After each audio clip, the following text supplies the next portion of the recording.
أعوذ بالله من الشيطان الرجيم. فاطر السماوات والأرض جعل لكم من أنفسكم أزواجا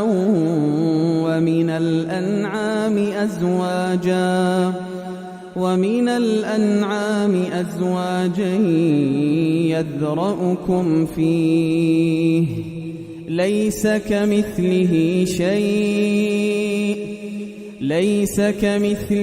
شيء وهو السميع البصير. له مقاليد السماوات والأرض يبسط الرزق لمن يشاء ويقدر إنه بكل شيء عليم. شرع لكم من الدين ما وصى به نوحا والذي أوحينا إليك وما وصينا به إبراهيم وموسى وعيسى أن أقيموا الدين ولا تتفرقوا فيه. كبر على المشركين ما تدعوهم إليه. الله يجتبي إليه من يشاء ويهدي إليه من ينيب. وما تفرقوا إلا من بعد ما جاءهم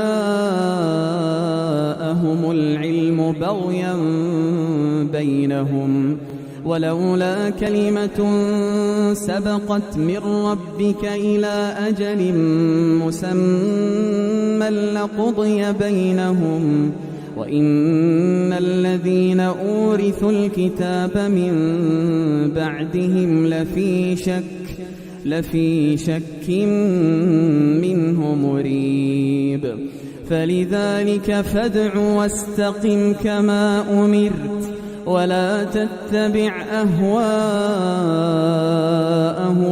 وقل آمنت بما أنزل الله من كتاب وأمرت لأعدل بينكم الله ربنا وربكم لنا أعمالنا ولكم أعمالكم لا حجة بيننا وبينكم الله يجمع بيننا وإليه المصير.